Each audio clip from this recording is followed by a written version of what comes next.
नमस्कार बच्चों। आज हमारी इकोनॉमिक्स की पाठशाला के अंदर लेसन नंबर 13 की बारी आ गई है। लेसन नंबर 12 हमने कंप्लीट कर लिया था। उसके अंदर हमने पढ़ा था कि भाई न्यून मांग और अधि मांग क्या होता है। न्यून मांग और अधि मांग क्या होता है ये हमने पढ़ लिया था उसके अंदर। और जो न्यून मांग और अधि मांग को हम ठीक कर सकते हैं वो हमारा लेसन नंबर 13 आता है। आज उसके बारे में विस्तार पूर्वक पढ़ेंगे। हमारा लेसन का नाम ही यही है कि भाई न्यून तथा अधि मांग को ठीक करने के उपाय। तो प्यारे विद्यार्थियों, बड़ी समझकर आपने ये क्वेश्चंस करना है। बहुत बहुत ही इंटरेस्टेड लेसन है हमारा। न्यून तथा अधि मांग को ठीक करने के उपाय ये 3 प्रकार से ठीक हो सकता है भाई। न्यून मांग और अधि मांग को ठीक करने के उपाय के अंदर 3 टाइप्स हैं जो इनको कंट्रोल करता है। न्यून मांग को बढ़ाता है और यदि अधि मांग है तो डिमांड को कम कर देता है। ठीक है, तभी तो इक्वल आएगा ना। ये 3 जो दे रखे हैं इसके नीतियों के रूप में पॉलिसीज हैं हमारी।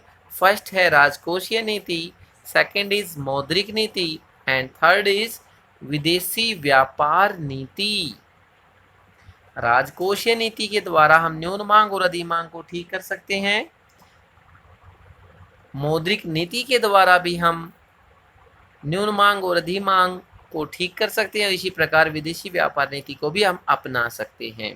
राजकोषीय नीति के अंदर सार्वजनिक आय तथा व्यय को शामिल किया जाता है। मौद्रिक नीति में मुद्रा की पूर्ति, उसकी उपलब्धता तथा ब्याज के द्वारा निर्धारित किया जाता है। विदेशी व्यापार के अंदर निर्यात आधिक्य या आयात आधिक्य के करके न्यून मांग और अधिक मांग को कंट्रोल किया जा सकता है। तो प्यारे विद्यार्थियों, इन क्वेश्चंस को हम क्वेश्चन नंबर डालकर अलग अलग सोल्व करते हैं। फर्स्ट क्वेश्चन हमने लिया है हमारा राजकोषीय नीति क्या होती है और इसको किस प्रकार हम इसके उपाय को लागू कर सकते हैं। ठीक है, इसी प्रकार सेकंड क्वेश्चन मौद्रिक नीति के रूप में ले लेंगे एंड थर्ड क्वेश्चन विदेशी व्यापार नीति। क्योंकि एग्जाम के अंदर तीनों नहीं आते हैं, कभी भी अलग अलग पार्टीशन के रूप में आता है। कई बार राजकोषीय नीति आ जाती है, कई बार मौद्रिक नीति आ जाती है, कई बार विदेशी व्यापार नीति आ जाती है। तो फर्स्ट क्वेश्चन स्टार्ट करते हैं, आगे चलते हैं कि भाई राजकोषीय नीति से क्या अभिप्राय है तथा इसके उपाय बताएं, किस प्रकार कंट्रोल किया जाता है। राजकोषीय नीति से अभिप्राय सरकार की बजट या आय तथा व्यय संबंधी नीति से है। सरकार की जो बजट होता है, उसकी इनकम और एक्सपेंडिचर का जो ब्यौरा होता है, उससे संबंधी नीति से है, जो अधि मांग या न्यून मांग की स्थितियों को ठीक करने के लिए अपनाई जाती हैं। राजकोषीय नीति के उपाय। राजकोषीय नीति किस प्रकार कार्य करती है, ये 2 पार्ट्स लगा रखे हैं भाई। एक तो हो गया हमारी सरकार की एक्सपेंडिचर के रूप में, एक दूसरा हमारा गवर्नमेंट की इनकम के रूप में। एक्सपेंडिचर लेते हैं तो सार्वजनिक या सरकारी व्यय, सरकार कहाँ कहाँ खर्च करती है पैसे। फर्स्ट सार्वजनिक निर्माण करने में, सेकंड है सार्वजनिक कल्याण के रूप में खर्च करती है, थर्ड सुरक्षा पर व्यय करती है और फोर्थ पॉइंट है अनुदान यानी सब्सिडीज देती है, आर्थिक सहायता देती है। ये हमारी सरकार के एक्सपेंडिचर के रूप में आते हैं। और सरकार की आय के रूप में इनकम के सोर्सेज क्या हैं। फर्स्ट तो टैक्स है हमारा, दूसरा हमारा सार्वजनिक ऋण है एंड थर्ड इज घाटे की वित्त व्यवस्था। तो प्यारे विद्यार्थियों, इनको हम अलग अलग किस प्रकार सोल्व करते हैं। जैसे इसने बोल दिया कि भाई राजकोषीय उपाय से संबंधित सरकारी व्यय के अंदर क्या क्या आते हैं। फर्स्ट है कि भाई सार्वजनिक निर्माण, हमने बोला था कि भाई सार्वजनिक निर्माण क्या होता है। सरकार जिनका निर्माण करवाती है, जैसे सड़कें, बांध, पुल आदि पर जो सरकार खर्च करती है, उसे सार्वजनिक निर्माण के रूप में, एक्सपेंडिचर के रूप में लिया जाता है। सेकंड सार्वजनिक कल्याण, जैसे शिक्षा पर खर्च, जन स्वास्थ्य आदि पर किया जाने वाला जो खर्च है वो सार्वजनिक कल्याण के रूप में लिया जाता है। ये राजकोषीय उपाय संबंधित सरकारी व्यय क्या है। सरकार का किन किन चीज़ों पर, कैसे कैसे कामों पर खर्च करती है, उनका ब्यौरा है। थर्ड है देश की सुरक्षा तथा कानून व्यवस्था आदि पर किया जाने वाला व्यय। देश की सुरक्षा के ऊपर और जो लॉ एंड ऑर्डर होता है उसके ऊपर जो खर्च किया जाता है उसी को देश की सुरक्षा तथा कानून पर किया जाने वाला व्यय के रूप में मेजरमेंट किया जाता है। फोर्थ पॉइंट है अनुदान, यानी हमारा सब्सिडीज के रूप में आती है।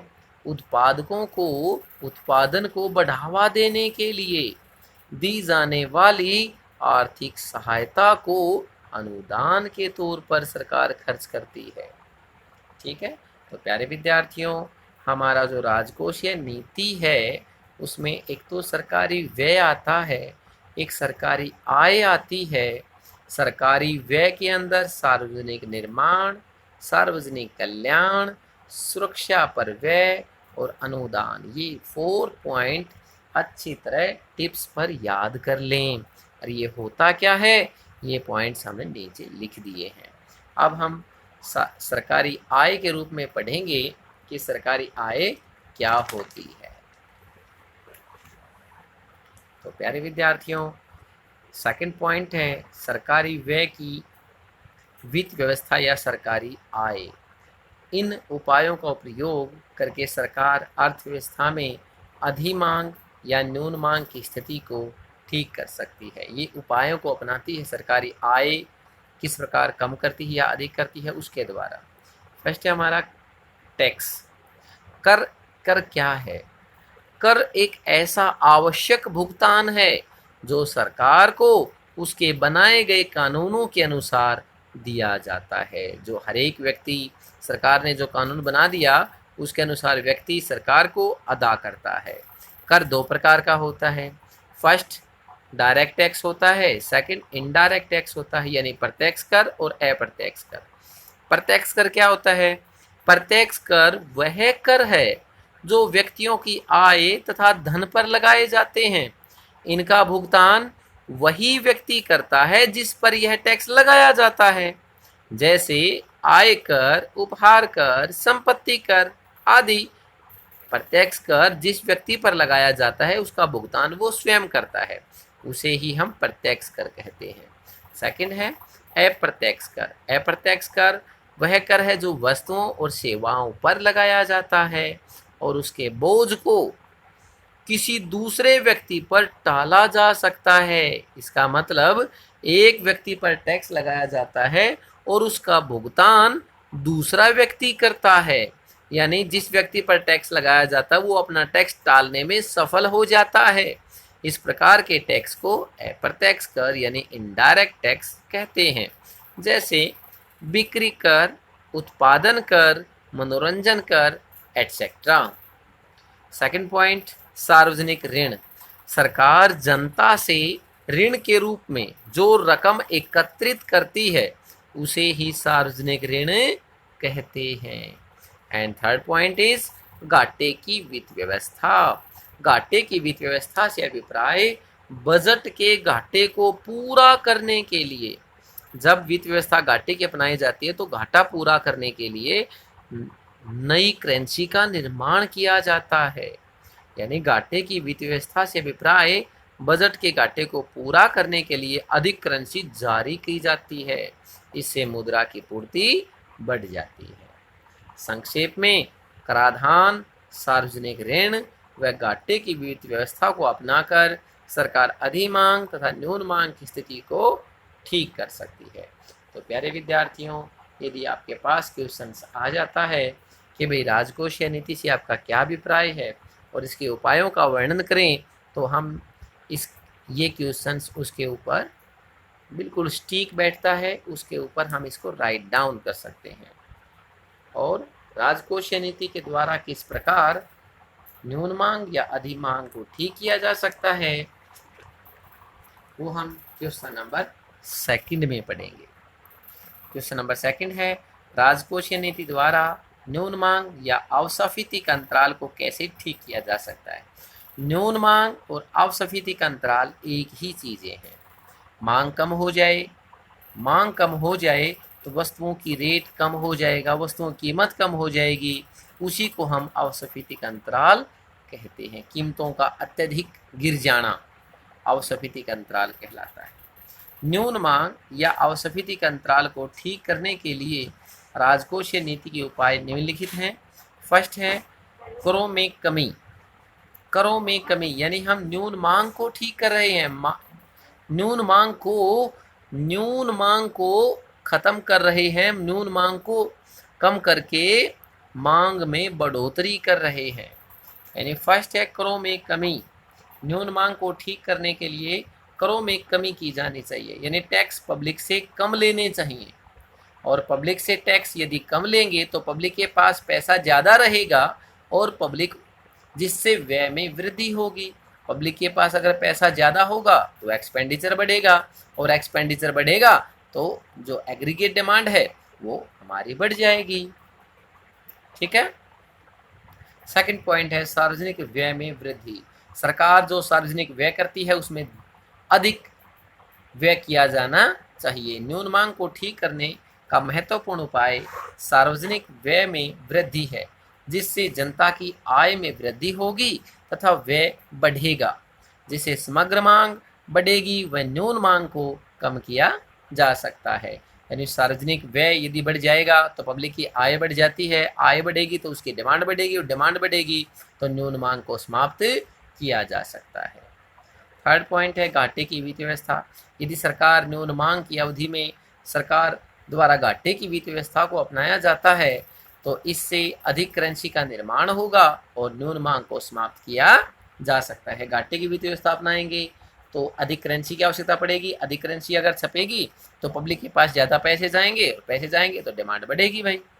फोर्थ पॉइंट है कि भाई सार्वजनिक ऋणों में कमी। सरकार द्वारा सरकारी ऋणों में कमी की जानी चाहिए जिससे लोगों के पास अधिक क्रय शक्ति हो सके।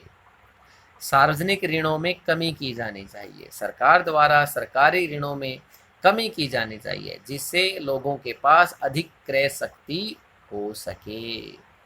लोगों से जो ऋण लेती है सरकार उसमें कमी की जानी चाहिए। संक्षेप में न्यून मांग की स्थिति में सरकार घाटे के बजट को अपनाकर समग्र मांग में वृद्धि कर सकती है। अधिक व्यय होने के कारण न्यून मांग की समस्या खत्म हो जाएगी। तो प्यारे विद्यार्थियों, आज हमारा इकोनॉमिक्स की पाठशाला के अंदर इतना ही। क्वेश्चंस हमारे 2 कंप्लीट हो गए हैं। नेक्स्ट हमारी मौद्रिक नीति मॉनेटरी पॉलिसी आएगी, उसको हम जल्दी से सोल्व करेंगे। और थर्ड हमारा कौन सा आएगा भाई? थर्ड हमारा व्यापार संबंधी नीति आ जाएगी, उसको हम पूरा करके ये लेसन कंप्लीट कर देंगे। तो हमारे 2 क्वेश्चंस रहते हैं, उसको जल्दी ही आपके लिए लेके आते हैं। तब तक के लिए इनकी प्रैक्टिस करें। Have a good day, have a nice day.